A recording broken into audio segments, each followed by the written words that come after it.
Morning, everyone. I'm Tahseen, and today the topic of our discussion is human machine intelligence in cybersecurity. A little bit about myself. I graduated from the University of Waterloo in electrical engineering, and I've been in cybersecurity for the past 8 years. I've been a cybersecurity consultant for companies such as IBM, Fortune 60 Telecom in the US and North American government, and more. I was also previously the lead developer of an application security cloud solution called AppScan, which was top 3 on Gartner's Magic Quadrant in 2014. Furthermore, I'm the co-founder and CEO at a cybersecurity company called Penfield.AI. Artificial intelligence has captivated the human imagination for decades. In fact, a long time ago, before the time of TikTok, to me, artificial intelligence captured the essence of Robocop. And in 2016, the industry in cybersecurity thought that AI will automate everything and humans wouldn't be required. However, the reality was otherwise. AI was only automating simple static processes, and the vision that AI will automate everything and humans wouldn't be required was in fact a false one. The reason for this is as follows. When we look at typical applications of artificial intelligence or machine learning, such as image recognition, we notice machine learning has done a great job and in fact has many times outperformed human beings in simple tasks such as image recognition. So in this image, we notice a machine learning model was able to accurately classify different objects such as cars and bicycles. However, this is quite different in cybersecurity because cybersecurity is a dynamic field where everything keeps on changing. First, hackers are always looking for the path of least resistance and they're always updating their maneuvers. Next, the network patterns keep on changing as we onboard new technology. And finally, our user behavior changes as we grow our business. So in essence, the machine learning models which worked in a static world does not truly apply in the world of cybersecurity. So the question remains, why should we even bother about this topic? Well, as we all know, over the past couple of years, hackers have become extremely sophisticated and they're attacking close to home. I would like to highlight one instance which we might have heard, which is the case earlier this year where hackers would try to contaminate a Florida city water supply. Thankfully, this attack got mitigated before disaster or catastrophe could strike. In order to understand this riddle further, we would like to dive deeper into enterprise security. So the following diagram depicts enterprise security in a nutshell. On the left-hand side, we have different sensors feeding data across all our enterprise. So this could be data from your network, could be data from servers, from other cybersecurity tools and more. And then in the middle, we have a tool which is called a SIM tool, which is a core platform used by cybersecurity analysts. So a SIM tool would aggregate data across all the different sensors and then feed it to other tools such as detection tools. And then our detection tools would identify anomalies or attacks, and then alerts would get generated, which would get passed on to a cybersecurity analyst. Usually these analysts work in terms of, or in pairs of three tiers. You have your tier 1 analysts, you have tier 2 analysts, and tier 3 analysts. Once analysts remediate problems, we also have another layer, which is the orchestration layer. So an orchestration layer is able to automate simple static processes with the help of playbooks or simple automation scripts. And finally, these orchestration tools also communicate with other defensive tools, such as network access control firewalls and more to perform actions as per policies. So on a high level, this is enterprise security. This is the enterprise security framework. So next, we would like to analyze the evolution of cybersecurity tools and what got us to this state. So here we have highlighted Gartner's cybersecurity hype cycle, where on the x-axis we have time and on the y-axis we have expectations. Here we notice towards the right, we're classifying or highlighting more mature tools such as SIM tools and endpoint detection and response, and we'll dive deeper into these. And on the left-hand side, we have tools which are more innovative, newer tools for which there's a lot of hype, one of which would be XDR, which we'll elaborate in a bit. And through the course of the next few slides, I would highlight why this trend, like what are the underlying dynamics which has led to this trend. We'll start off with the SIM tool. So on a high level, we'll highlight the early iteration of SIM tools where what we noticed was on the left-hand side, we have data coming in from different facets of our organization, including endpoints, could be network, could be other assets, as well as HR tools and more. And this data would get ingested in a near online fashion, upon which there would be an analytics layer which would generate alerts. It could be rule-based or it could be behavioral-based. And then these alerts would get fed to analysts who would be responsible to investigate the threat and mitigate the threat.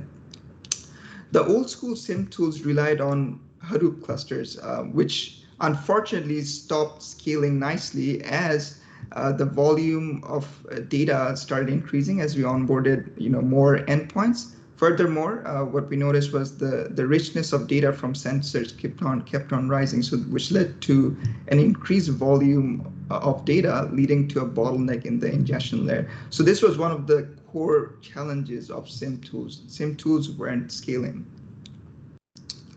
Furthermore, many tools were charging events per second, in which case this was also getting quite costly for enterprise companies. Next, the industry's response to this problem was as follows. We moved into cloud-native SIM tools. So again, the structure is quite similar. However, of course, leveraging the benefits of cloud, we're able to scale different nodes and different services to elevate some of the challenges coming from this huge influx of data. I would like to highlight many companies, unfortunately, aren't able to move into this new paradigm, as a lot of companies spent a lot of capital building out or installing custom hardware, in which case some companies are still reliant on the Hadoop clusters. Moving on to the next trend. So in parallel, another trend took place, which is endpoint detection and response. So endpoint detection and response took a different angle to solve this problem. Instead of correlating data across all facets of an enterprise, EDRs, or endpoint detection and response, solely focused on the endpoints itself. As per this philosophy, with endpoint, like by analyzing attacks on endpoints, we can capture most of the attack patterns. And then the idea was as follows. By only focusing on endpoint data, the requirement from the data ingestion layer was a lot less, so it was a lot more scalable. In addition, these tools primarily focus on identifying known attacks. So primarily these are rule-based attacks, in which case this would lead to less false positives, which would also elevate the burden on human analysts. Of course, some of the endpoint detection and response service tools also have more machine learning or behavioral-based capabilities on top of this, but primarily the core essence is still on known attacks. Next, we would focus on SOAR tools. So these are your automation tools used by cybersecurity professionals. So now one of the challenges of SIM tools is as follows. So first, as we mentioned, there's a high frequency of attacks coming in to an organization. And the problem here is, I mean, your cloud solutions can scale, but humans don't scale quite nicely. And as we all know, there's an acute shortage of skilled cybersecurity professionals in the market. So the task became quite tedious to analysts, which was leading to burnout. And this is why the industry adopted SOAR tools, which are in essence tools which help cybersecurity analysts automate the simple repetitive tasks. And these tools also have APIs or integrations with other cybersecurity tools, such as your ticketing tools, your threat intelligence tools, your EDRs, and others. Now, the promise was that these tools would automate everything, but then in reality, a lot of the work was still required the human intervention, and I'll highlight some of these. So first, the following. So these automation tools were automating simple static processes which could be easily scripted, while the complex attacks still required human intervention. So these tools aren't solving all the challenges. Next would be poor documentation. So the underlying assumption was the following. With SOAR tools, human beings would have all the processes documented, which can be automated, and of course the SOAR tool would make life easier by facilitating this automation. But in reality, we noticed otherwise. Many organizations don't have the right documentation in place, so folks don't even know what to automate. So scripting is not the real challenge. The real challenge is knowing what to automate. Finally, there's a requirement for contextual knowledge. So whenever there's data, cybersecurity data, analysts are still required to bring in their domain expertise as well as their previous expertise solving such problems. So a lot of the human touch is required, which SOAR tools are not capturing. So this is why human analysts are still required more than ever. Next, we will focus on another hype in cybersecurity, which is XDRs, and we'll dive deeper into what XDRs entail. So here we have an architecture diagram on a very high level of the XDR, and we'll notice why the XDR exists today. On the left-hand side, we notice patterns from endpoint detection and response, where we have data coming in from endpoints.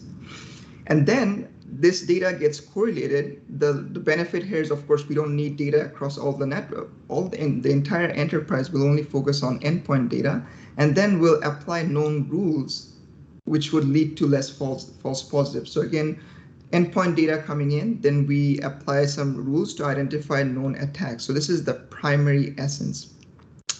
And next, once alerts or attacks are identified, then and only then will we draw data from other facets of the business. Unlike a SIM tool where everything would get automated, like correlated in real time, which led to the performance degradation.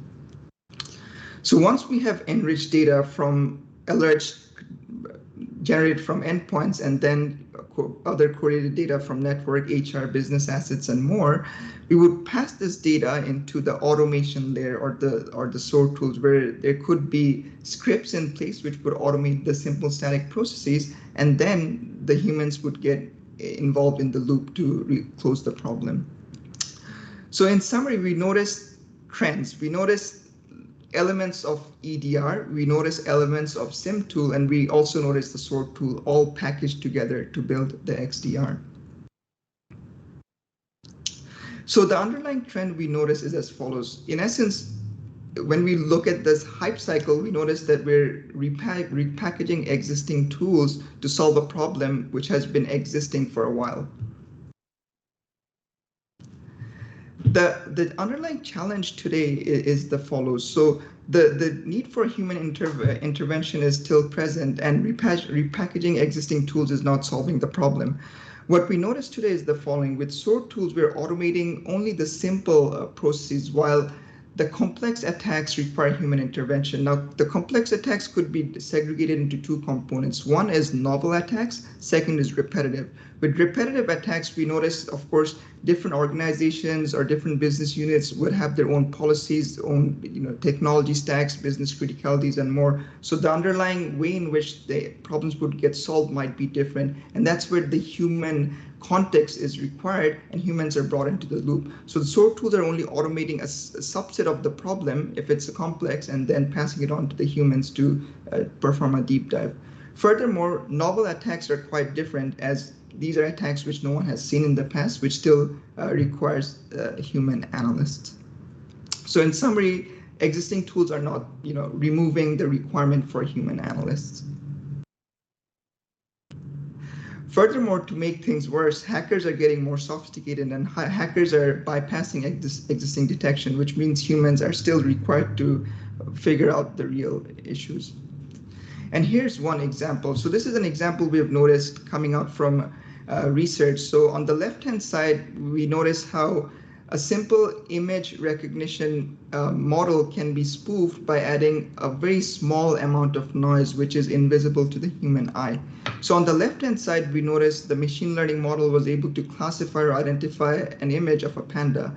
But then researchers infused only a small amount of noise, which is 0.007% of what we're noticing in the image.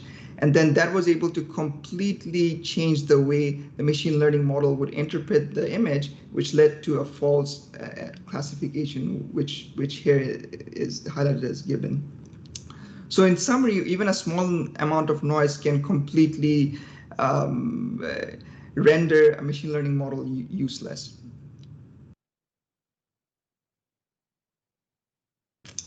And this is not only in theory, we have also experienced this with some of the biggest names in cybersecurity. So in 2019, of course, BlackBerry acquired an AI antivirus product called Silence for over $1 billion. And this was a big news, of course, in cybersecurity. However, just a few months later, two researchers were able to find a global bypass in the machine learning model of Silence. And these researchers used various black box techniques to identify how these models work, and they were able to exploit a certain weakness in those models. So in summary, even the best brands are getting hacked. And this brings us to the topic of human-machine intelligence. So human-machine intelligence is a layer of intelligence which enables humans and machines to work in tandem so that we can leverage the best qualities of both worlds to perform a task better. And this is precisely what we're doing at Penfield.AI. So we have been focusing on championing a new future in cybersecurity by introducing human-machine intelligence. So thus far, like this diagram demonstrates the three facets of cybersecurity. We have the technology, which we have analyzed over the past few slides. We have the processes which are used by human analysts, and furthermore, we have the human defenders, or the people. We have noticed the following trend thus far. Technology over the past few years have been repeating itself as we are moving towards repackaging existing technology and hoping that would solve the problems which has existed in the same time. Processes are the processes taken by human analysts. Unfortunately, there's a big gap today as, of course, technology is not able to map the processes and people, and that's where human intelligence comes in. And with human intelligence, we can model the skill sets of human analysts to bring in the technology and process to outperform existing solutions. Keeping that in mind, we would like to focus on some of the immediate problems faced by cybersecurity operations centers which are not addressed by existing tools. So today what happens is the following. So we have incidents or alerts coming in from, could be your SIM tool, could be your SOAR tool, could be your XDR. And then there's a manual or random assignment which takes place. So the simple attacks will get automated, but for the complex or novel attacks, there would be either manual or random assignment. Today in the industry, you notice a lot of companies using a grab bag approach where analysts would select certain pools of tasks for them to complete. And this is quite challenging as it takes a long time to find the best analysts with the right skill sets and contextual awareness to solve problems. So many times as these processes are inefficient, it takes longer time to resolve incidents and mistakes are made.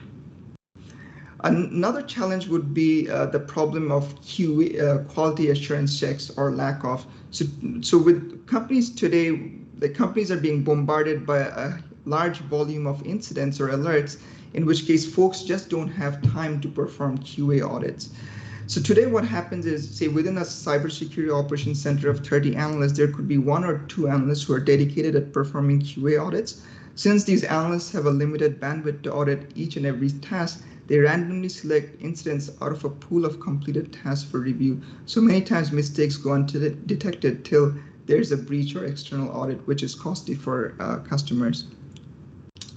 And finally, there's also the problem of static training. As we all know, hackers are always updating their maneuvers, looking for the path of least resistance, while our training materials are largely static in nature. Furthermore, many training capabilities, including scenario-based trainings, are not as effective as different organizations have their own way to solve problems. An example would be a bank. Within a bank, the same attack on your online banking server could be dealt with completely differently than that of your reward server due to various reasons, such as different technology stacks, business policies, business criticalities, and more. So in essence, generic scenario-based training does not transcend all organizations, and this we've noticed to be a gap in the industry as well. And this is why we built Penfield's. Penfield's patent pending AI is the first to model the skill sets of cybersecurity analysts in real time. And this enables us to visualize their skill sets on a UI, giving cybersecurity leaders a holistic view of their organization. In addition, by modeling the skill sets of analysts in real time, and by performing and by understanding the state, we can perform various contextual decisions on their behalf to improve the speed and accuracy of cyber attack resolution. And these decisions are as follows. First would be automated alert assignment. So this is a capability to dispatch alerts or incidents to the best analysts with the right skill sets and contextual awareness to solve problems. And this alone has been proven to improve time to resolve incidents by up to 38%. Next would be automated intelligent QA review. So this is a capability to perform a just-in-time audit each and every time an analyst resolves an incident. So again, instead of relying on a randomized approach, we can perform an audit every time an analyst resolves an incident to identify the mistake and remediate the issue immediately. Next would be on-the-job context coaching. So this is a capability to identify the unique characteristics of the best analyst, which can be passed on to other analysts in the form of personalized recommendation and training to improve their efficacy over time. And finally, another capability is a continuous process discovery. So this goes back to the discussion we had previously where folks don't have the right documentation in place to know what to automate. And what we have noticed is the following. By assigning tasks to the best analysts with the right skill sets and contextual awareness to solve problems, by understanding the steps they take to resolve problems, then by auditing the steps to ensure that they're sound, we can highlight a number of repetitive processes which have been audited and which are ripe for automation. And these are things we can recommend to pass on to SOAR tools for the automation. So on a high level, human-machine intelligence can fill the gaps which are present in the existing cybersecurity industry. Furthermore, this technology also has an impact on zero trust, and this is our belief, and I would like to highlight why. So as we have all heard, zero trust networks is the new, of course, there's a lot of buzz in zero trust networks. Everyone's implementing some variant of this technology. And of course, with zero trust networks, we have different pillars. So this diagram is taken from Department of Defense's zero trust framework, but all other frameworks are quite similar in nature. But first we have the different pillars of zero trust, where we have the controls pertaining to users, we have controls pertaining to the devices, we have controls pertaining to network, application layer, as well as data layer. And what we notice is all data points from these different facets are getting pushed into more of existing technologies, which is your SIM, SOAR, and SOAR tools. And these are topics we have discussed as well. The challenge here is the following. So if we have already agreed that there are gaps in existing tools, then if a critical component of zero trust are those same tools, then there's again a gap which is present in this framework. Next, we'll focus on another diagram from the Department of Defense's zero trust framework, where what I wanted to highlight is the following. So the blue box here, which encapsulates all the facets of zero trust, is the policies which are being enforced. And as we know, these policies are being enforced by your SOAR tools. So in essence, gaps which are present in the SOAR tools will be passed on to the zero trust network. And this is where human-machine intelligence can come into play, where the idea is no longer to replace humans with these tools, but the idea, or our philosophy, is to elevate human potential to address sophisticated cyber attacks. And we believe in a world where humans and machines will work in tandem to solve problems more elegantly and more accurately. That being said, I would like to thank everyone for your time and looking forward to any questions.